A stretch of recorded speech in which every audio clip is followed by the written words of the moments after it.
Welcome Under the Moon Gate. I'm Erin Bagwell, a developing intuitive medium, awakening witch, and documentary filmmaker. I'm sharing what I'm learning about living from the dead, with stories and interviews to inspire us to find the magic within. I have such a fabulous episode today. I am so excited to get into it, but before we do, I have a couple of little quick announcements, some little housekeeping. First of all, if you're listening to this episode, I need you to scroll to the bottom of your podcast app and leave a little comment. Tell me how the podcast has been resonating. Tell me what you think. Or if you listen on Substack and you're one of my Substack friends, leave a comment right on the post. And I would love to give you a shout out and say hi and read your notes. Also, exciting news, my intention setting workshop this December 29th is sold out. We sold out the general admissions tickets. So I'm going to add a couple more tickets, but because you weren't an early bird, you will have to pay the full admissions price. But if you'd like to come, we'd love to have you. And you can click the link in the show notes to get tickets. Okay, last announcement before we get to our very fabulous guest. I know you guys are so excited about the bees. I am so excited, let me tell you. But hold the phone because we have our very first Under the Moon Gate book club pick. I read Healing the Witch Wound by Celeste Larson. And I am so obsessed with this book that I DM'd my friend Katie Rosa and I said, will you come on the podcast and can we please talk about this book? It's not a long book. It's a pretty short read. It's very self-help. It's very spiritual. It's easy breezy. But I think that the themes in the book are so resonant and so poignant that she wrote it in such a beautiful way. And I'm excited to read it. So if you want to be part of our Under the Moon Gate book club, all you have to do is read the book, again, in the show notes below. And you can be part of the conversation that Katie Rosen and I have about the book. Read it this December. It's a perfect kind of before the new year book. So pick it up. And then if you want to DM me questions or email me at thebuffalomedium@gmail.com, you can email me and we will ask your questions and talk about the different themes of the book on the show, which I'm so excited about. And I actually already read another book. So I think we'll do these every couple of months where I'll suggest a book and we can really get into it and dive deep because there's a lot of great literature out there. There's a lot of great work. People are doing the good work. So I want to promote it. I want to share it. Okay. Everyone settle in because I am so honored to have the founder of the Bee Regenerative with us today, Sarah Red-Laird.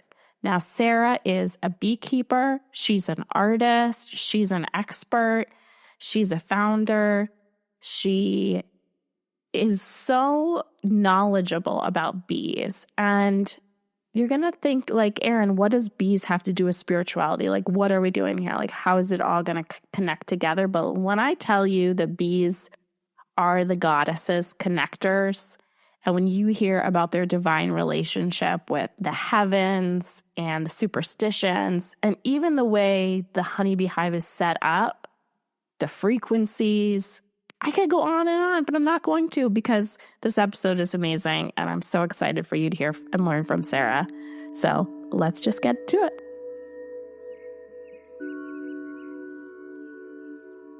Welcome Under the Moon Gate, Sarah. Thank you for being here. Thank you for having me.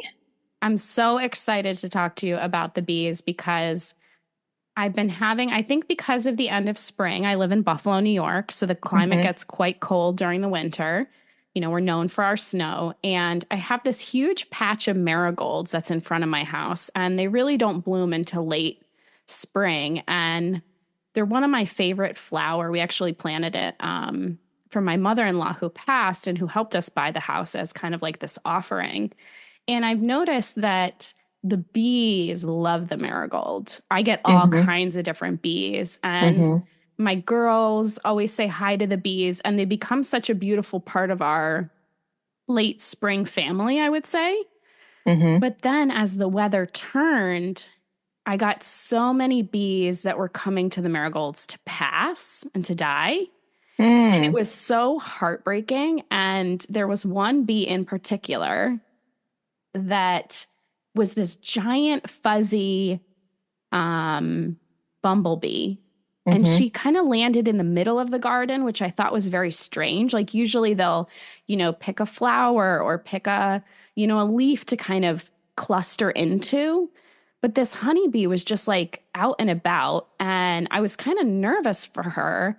And so my daughter and I were like giving her, sugar water and kind of like watching her and kind of just caring for her, keeping an mm-hmm. eye on her. I ended up moving her kind of under a plant, so no one would eat her.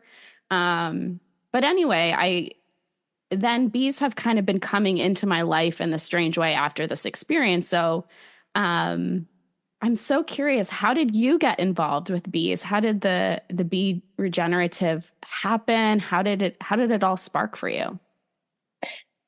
Yeah, I think maybe of all people, this will make sense to you. I don't remember a time when I wasn't a bee person, and I don't remember a time Mm. when I wasn't obsessed with bees and loved honey and felt like they were a part of me somehow. Mm. They're a constant figure in my childhood. And I can't say that there was like a time ever where I was like, I'm going to grow up and be a beekeeper. Or when I get old, I'm going to have bees. Or uh,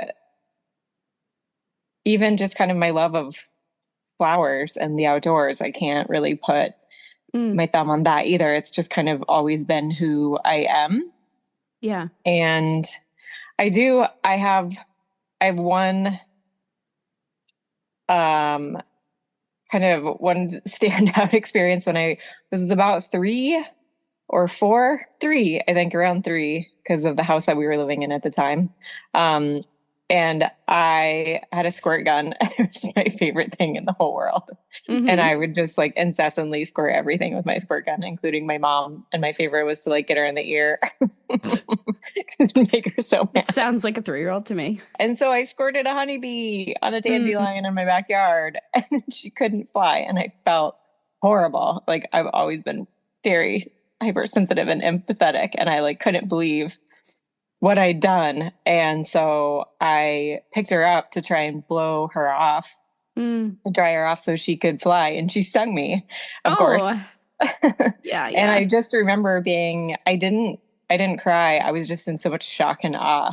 I couldn't believe Mm. that something so beautiful and golden and full of light and magic and fairy dust could be so mean and so powerful. And Yeah. that just really made a huge impression on me, and gave me feeling of needing to respect the bees and give Mm. them their space, as well as just wanting to like repent for my sin and be really nice to all of them that I saw from there on out.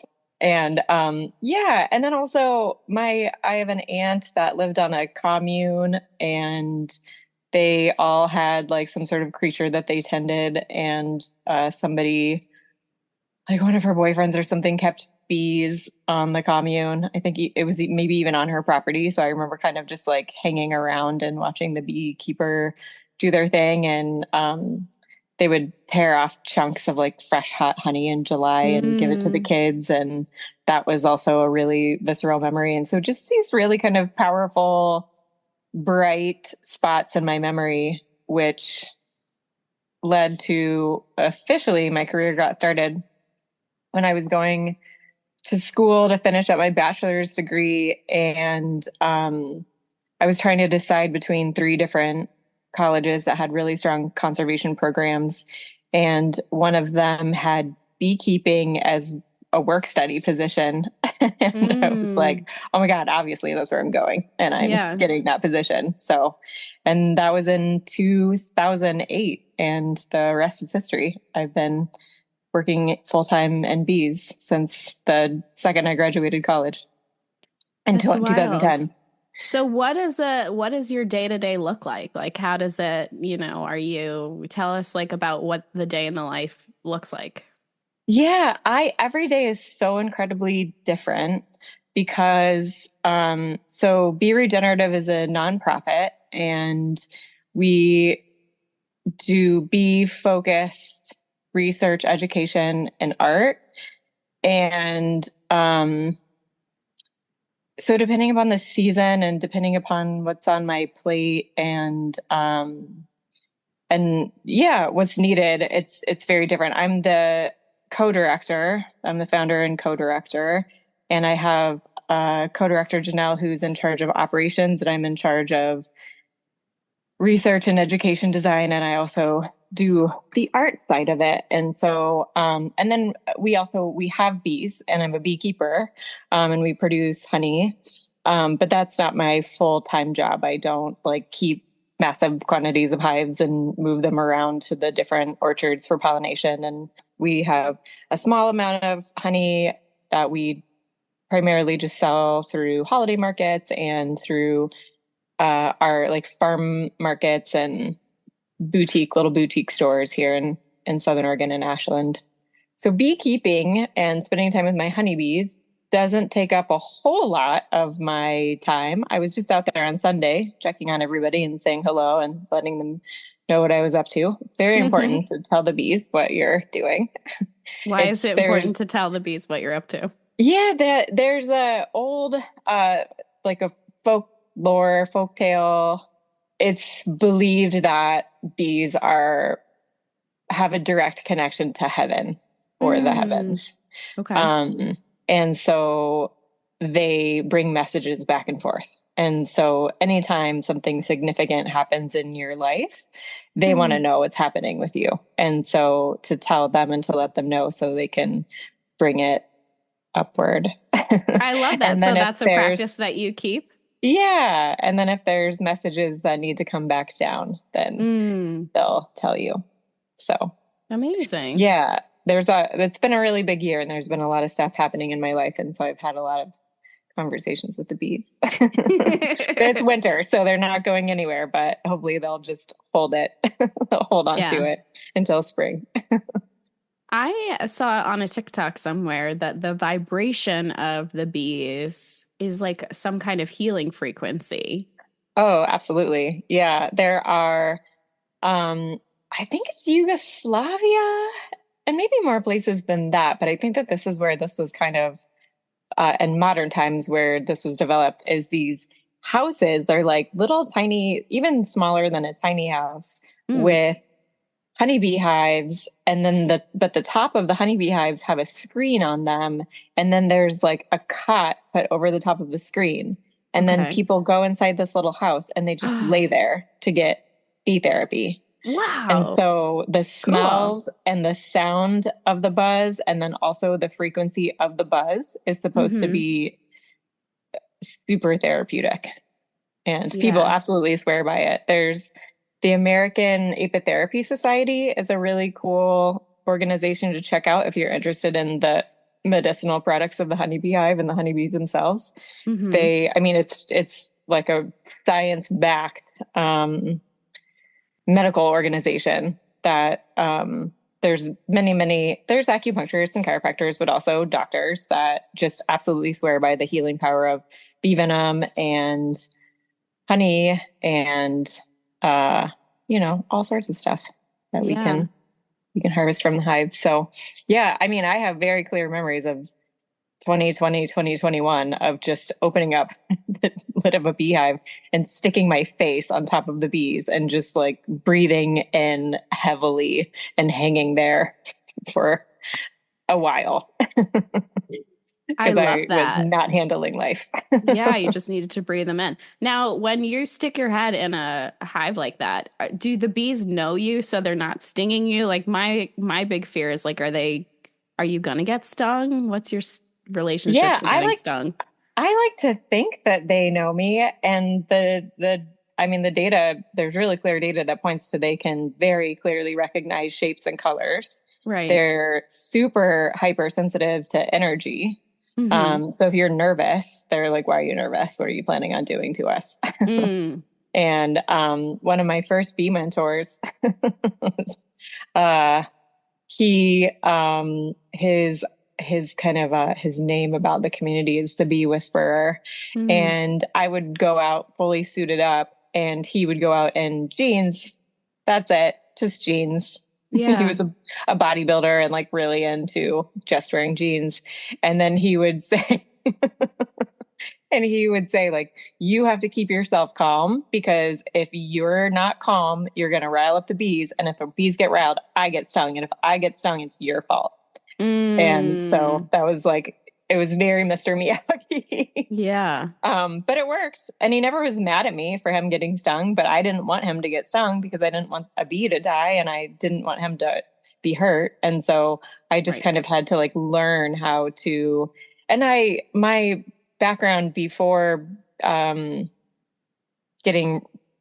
as deep into bees as I am was outdoor sports and outdoor like search and rescue and outdoor medicine. And I have a degree in outdoor rec leadership and it's really, it's a lot of the same things. It's almost keeping bees at first was like whitewater rafting or rock climbing. It's the same kind of adrenaline.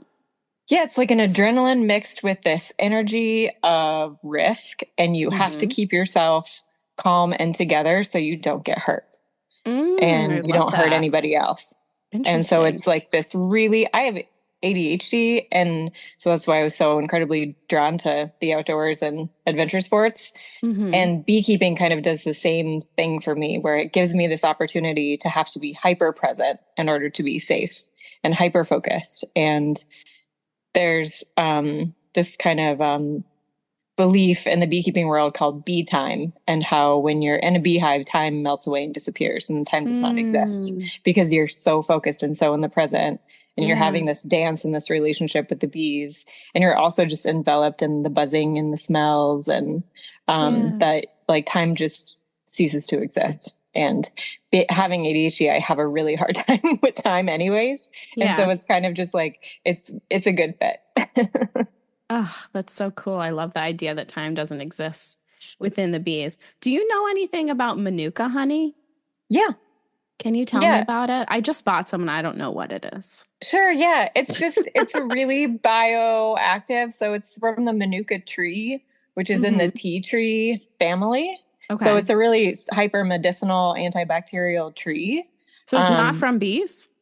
It is from bees. It's so the bees collect the honey from the Manuka tree. Got it. Okay. So it's like a relative of the tea tree. So it's kind of like tea tree medicine that the bees collect from. So the nectar is, there's different, they can test the different levels of bioactivity and antibacterial activity in the honey itself. And so there's a score, and the higher the score, the more antibacterial the honey is. And so it's an acquired taste. It's funny. It's a little bit more bitter. Yeah, it's like it's and bitter very and sweet almost like a little also. effervescent. Yeah, kind of like there's like an umami taste there, kind of earthy, mushroomy. Yeah, definitely. So when should I be taking it? Well, is it when I'm sick? Is it like an upkeep? I have it and I will use it like topically if I cut myself or if an animal has an injury. It's great for animal injuries as well. Yeah, I primarily just kind of have it for cuts and scrapes and burns and stitches and so you're not doing like a spoonful of honey or anything. But you could definitely do that. Yeah, you could definitely also just like I always recommend to not, I mean, if you're using honey as a sweetener, put it in tea or whatever you want to put it in. But if you're wanting to use it medicinally, don't put it in anything hot because it will pasteurize it. And then there goes all of those like beneficial enzymes. Okay. So don't put it in hot water. Don't put it in tea. I mean, do that if you want to use it as a delicious sweetener. But if you're if your aim is to take it medicinally, just take a teaspoon and like drink a little bit of water with it. And then that way you get like the best medicinal benefits for scratchy throat or sore throat. Like my stepkids, when they were starting to get sick and coughing, like it works really well. Like just a little spoonful of honey, save a sore throat or something. I feel like I could ask you a million questions. I'm so curious about bees. Can I have a hive in my in my yard, or how much land do I have to have if I wanted to have like honeybees around or make honey? Yeah, so the first thing I do is just ask people to explore that question. Why do you want bees? If you want bees Mm-hmm. because you want to save the bees, there's so many other ways that you could help with the Mm. bee decline. There Okay. is donating to nonprofit organizations that work to save bees. Sure, sure. There's planting flowers. There's Mm. creating ground nesting habitat. The majority of our native bees actually are ground nesters. And so, Mm. um, How do we up in create a ground Buffalo, nesting habitat? you might even have blueberry bumblebees and like blueberry bees up there. Yes, I think we do. The little tiny ones? Yeah. Yes. So Yeah, yeah. those, like, there's some, I just got back from the Entomological Society of America meeting and it was so fun. I just got to spend a whole week with a bunch of bug nerds and there's so much bee content that it was hard to pull myself away and like also learn about other bugs, but it was so fun to learn about like Drosophila and earthworms and like Sure, sure. moths, and there's so much to learn about so many things. But Yeah. one of the great talks that I went to was about providing habitat for bees in blueberry farms in Maine, Mm. and to basically just kind of saying like honeybees, I love honeybees. I am going to be a honeybee champion for the rest of my life. And I will always be a beekeeper as well. But honeybees are livestock. They are non-native to the US. They were brought over Mm. as honey producers. And now they're just very much like folded into our agricultural system. And Okay. our work is really understanding that there is some tension right now between the native bee and the honeybee communities because there's Mm. scarcity in the system. We have climate change, we've got pesticides, we've got habitat loss, we've got Mm. pests and pathogens, and like it's death by 1,000 cuts for honeybees and native bees. And in these situations, when you're in scarcity mentality, oftentimes people just circle up the wagons and start pointing at each other. Mm. And I think that we're kind of losing what's really going on here. And as I'm seeing it and have been seeing it for a very long time, climate change is one of the scariest things for us as bee nerds. And it was rad to be at ESA and see this. The science is really kind of finally starting to catch up with that. So it's not just anecdotal stories anymore. We have the data to show what is going on in the world. That's one of the things that we're collecting data points on. So basically what we're doing is kind of saying like honeybees are here. They're not going anywhere. They're livestock. They're certified livestock by the USDA. They're so incredibly important to our agricultural systems. And they are being annihilated in these agricultural systems that they're there to pollinate for us so we can have food. And as our agricultural Is systems, that because of the use of pesticides? yeah, well, it's Okay. because of monoculture agriculture. Got it, got it. So like the growth of there's just kind of like the very capitalistic like Right.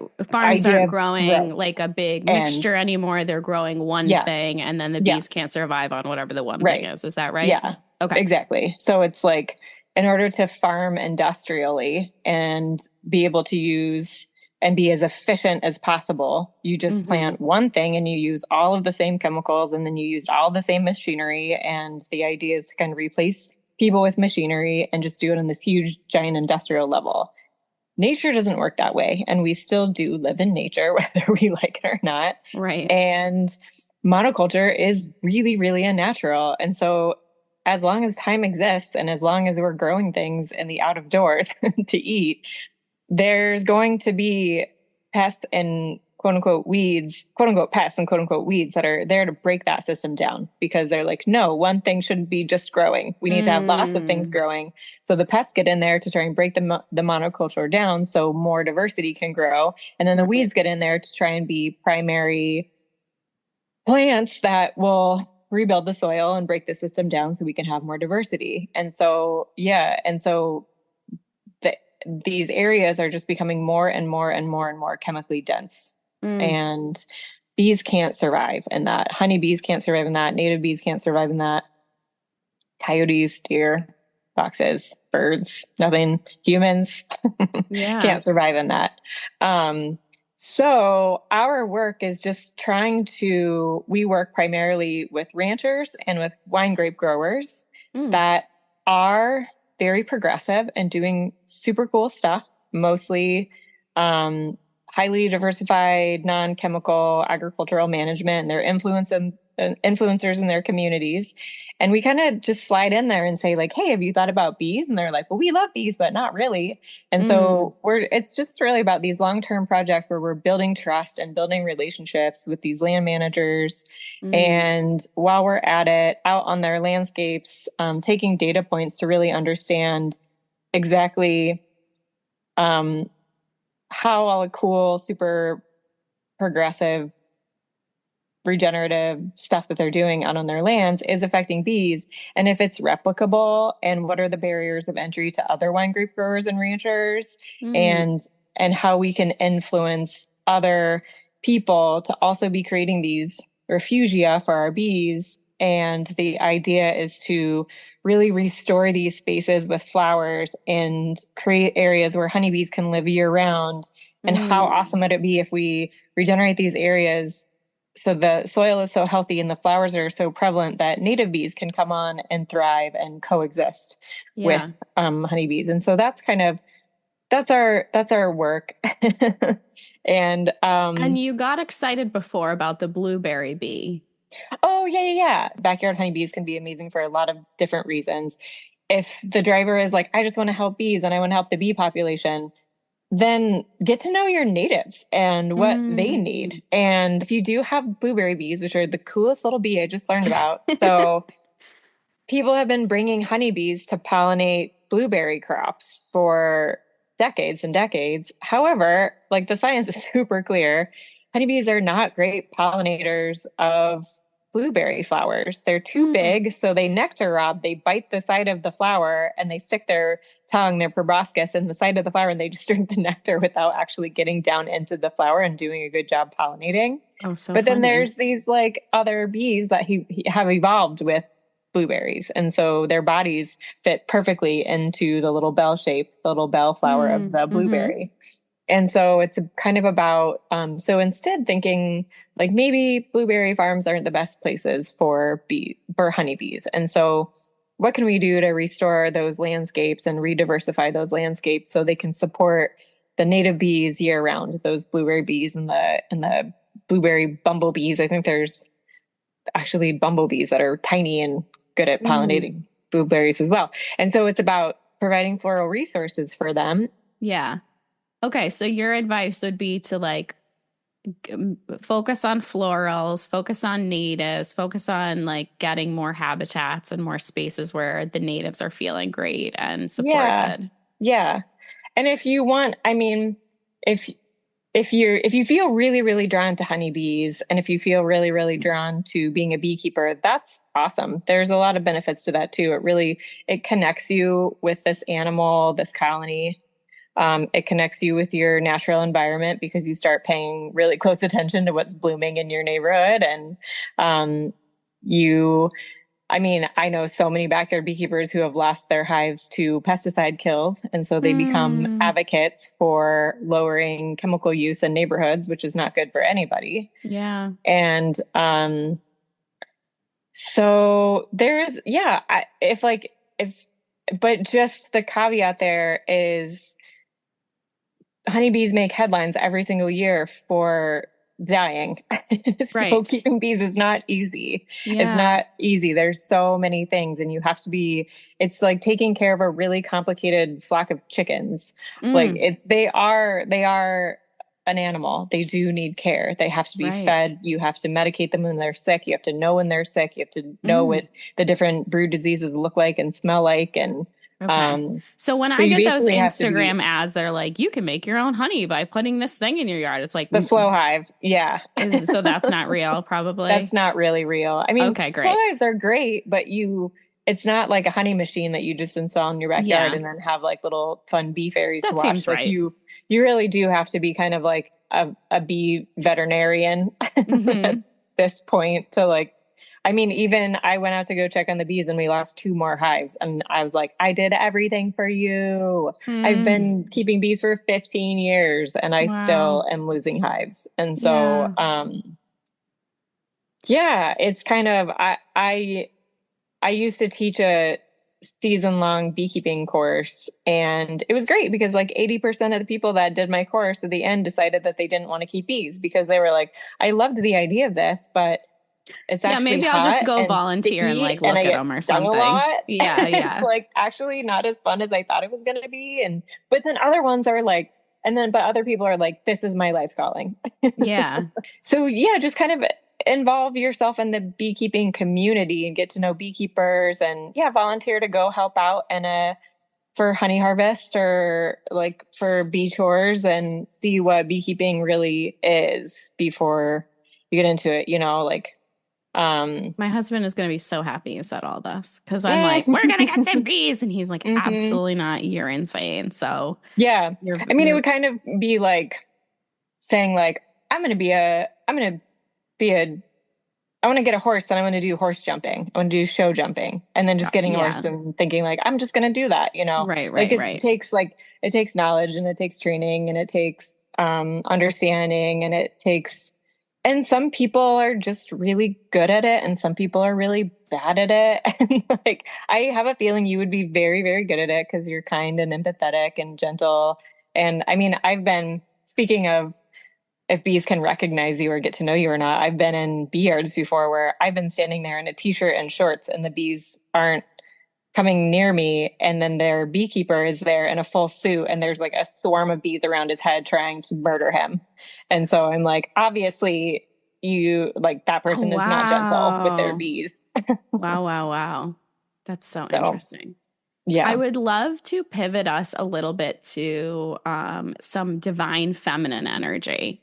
Because one of the things that I love about the bee is that as I was, kind of falling down my bee rabbit hole, if you will, was learning about how some of the first honeybee keepers were women, how the bees that we see out in the world are women. And it just became such a metaphor for me of like the worker bee that's like so unseen. Mm-hmm. It just became a metaphor for how we view women in culture, that there are these like powerful, beautiful creatures that like no one's really noticing and no one's really protecting.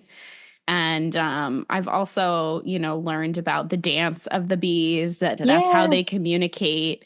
And I just love this idea that the bee is linked to the goddess. Do you have any, thoughts or feelings about that?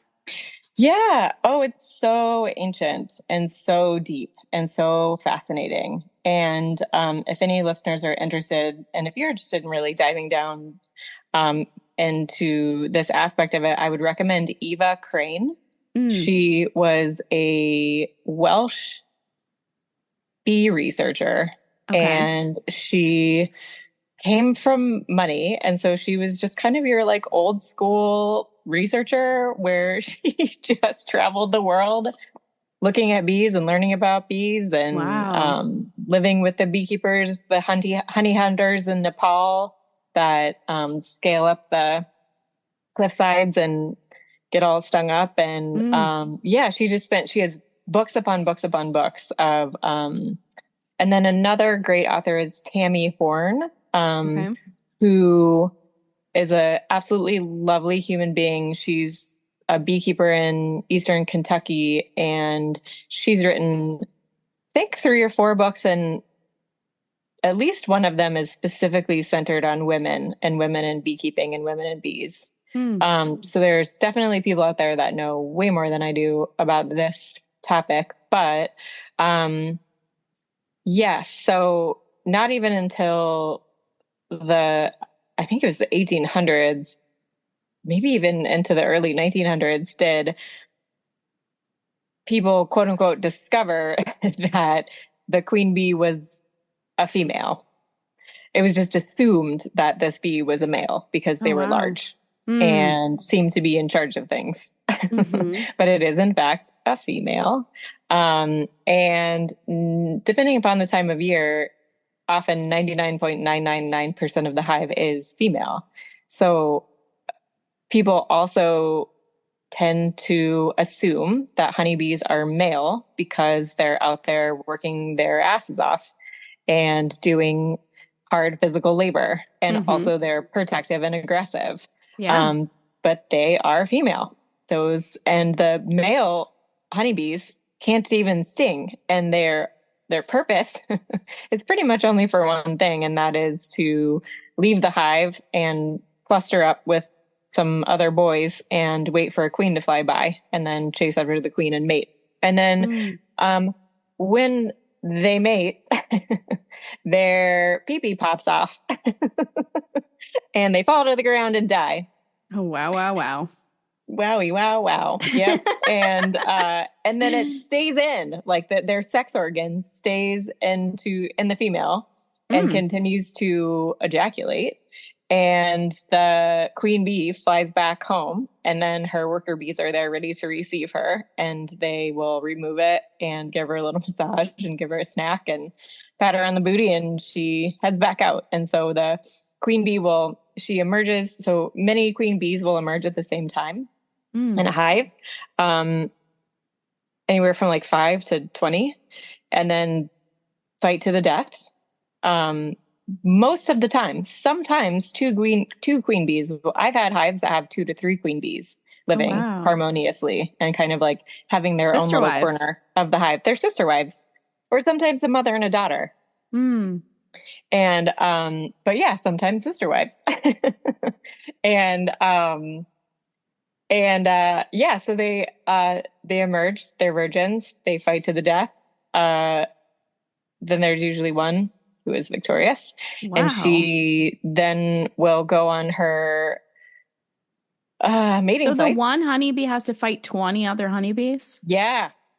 Oh my gosh. And they bite each other's wings off, they pull each other's legs off, they sting. My gosh. Yeah. They're the only honeybee whose stinger is not barbed, so they can sting over and over and over again. Wow. Whereas the worker bees, their stingers are barbed, so it sticks in there, right, and continues to pump venom and pheromones, warning pheromones, to get the animal or the person to leave them alone. But they can sting over and over and over again.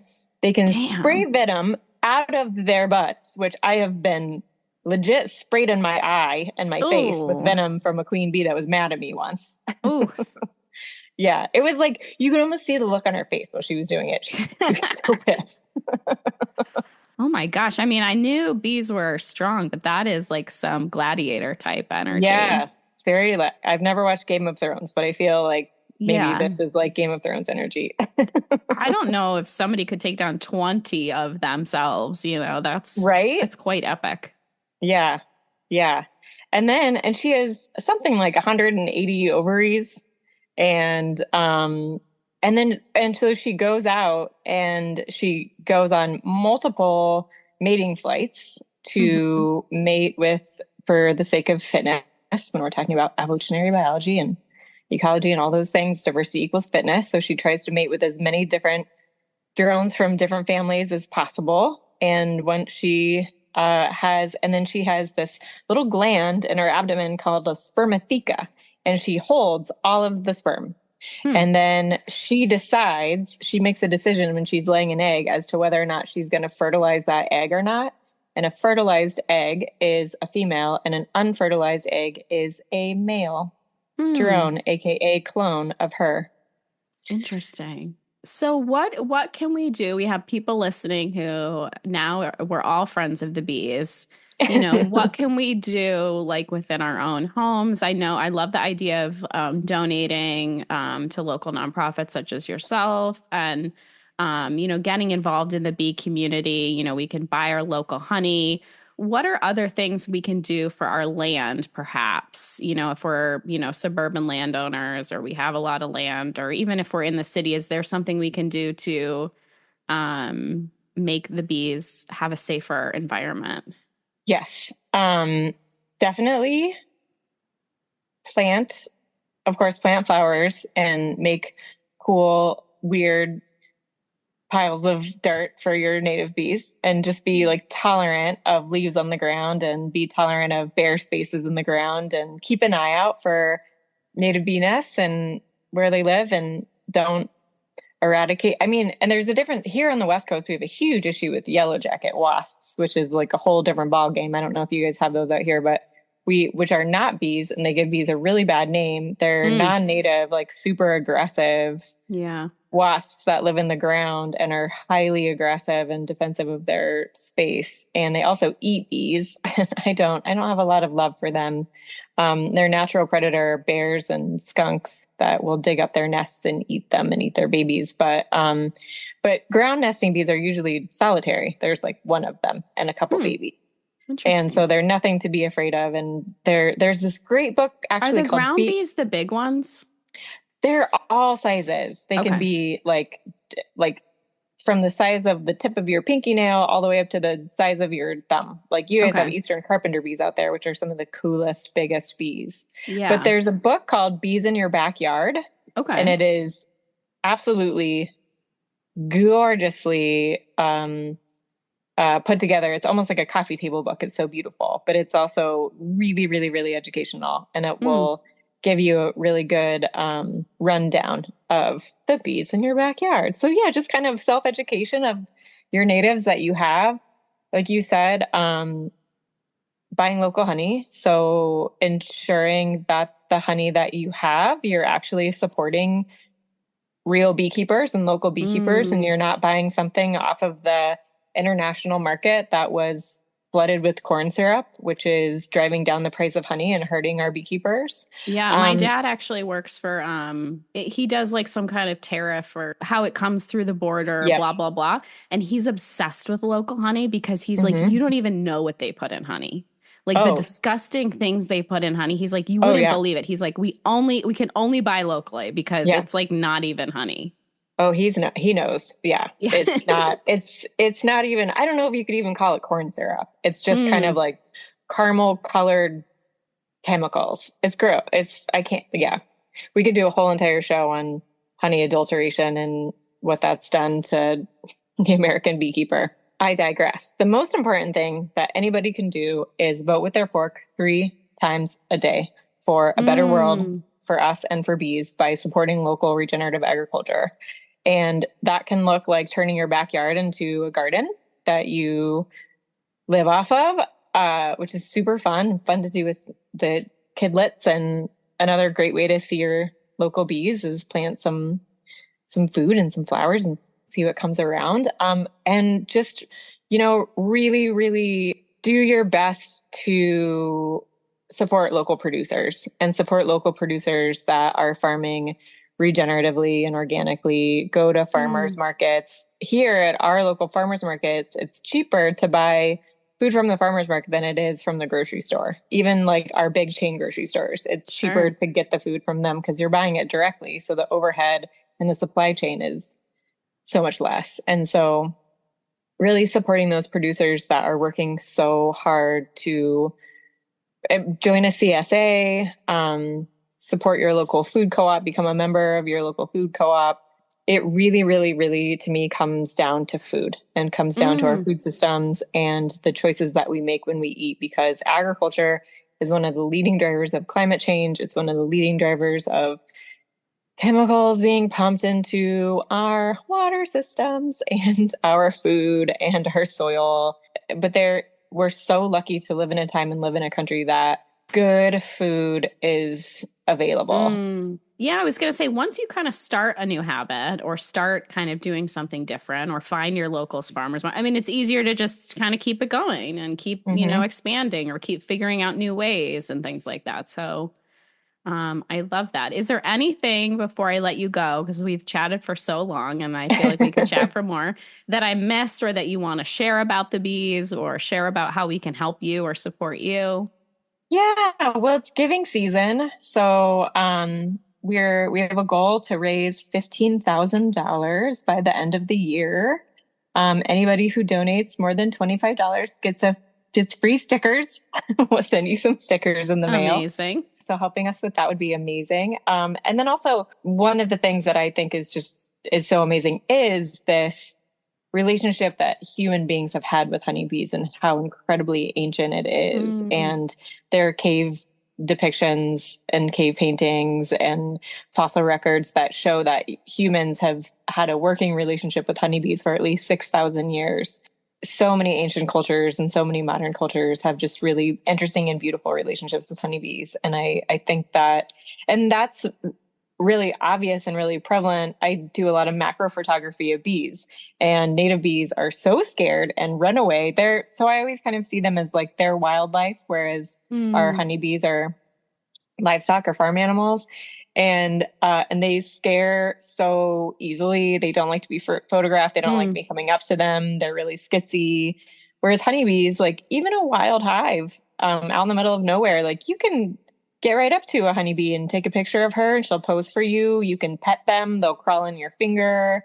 And I think that there's just this really very, very ancient and beautiful relationship that we have with bees, and specifically honeybees. And there's a lot more to know and a lot more to share and a lot more for your listeners to kind of like dive down into the history books. Yeah. I'm feeling called. So I have this book. It's called The Great Cosmic Mother. And this is the section about honeybees. I'll read it to you. The bee has always been a sign of the goddess. Honey was the only sweetener of the ancient world, and its maker, the honeybee, is both industrious and magical. Only the female bees build hives and make honey, and they communicate with each other via dance language. Bees appear in the spring at the rebirth of grasses and flowers. The goddess is also pictured as a chrysalis and butterfly who emerges from a self-spun tomb, totally transformed, as the bird once emerged from the reptile, as the new soul emerges from ritual death on wings of illumination.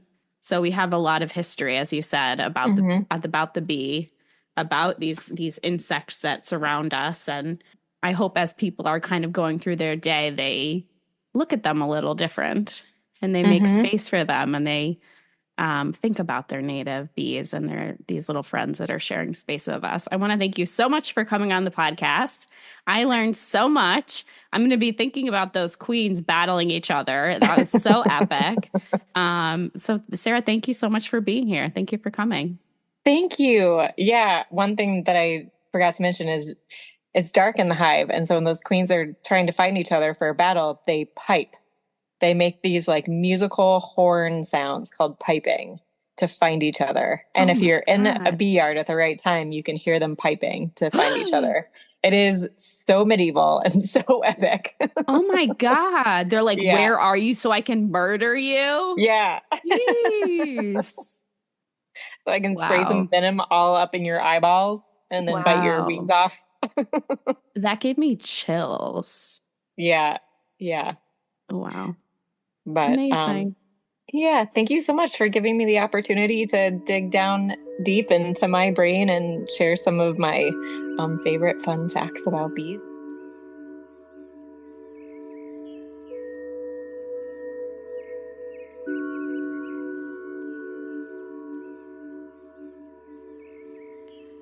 Under the Moongate is produced and hosted by me, Erin Bagwell.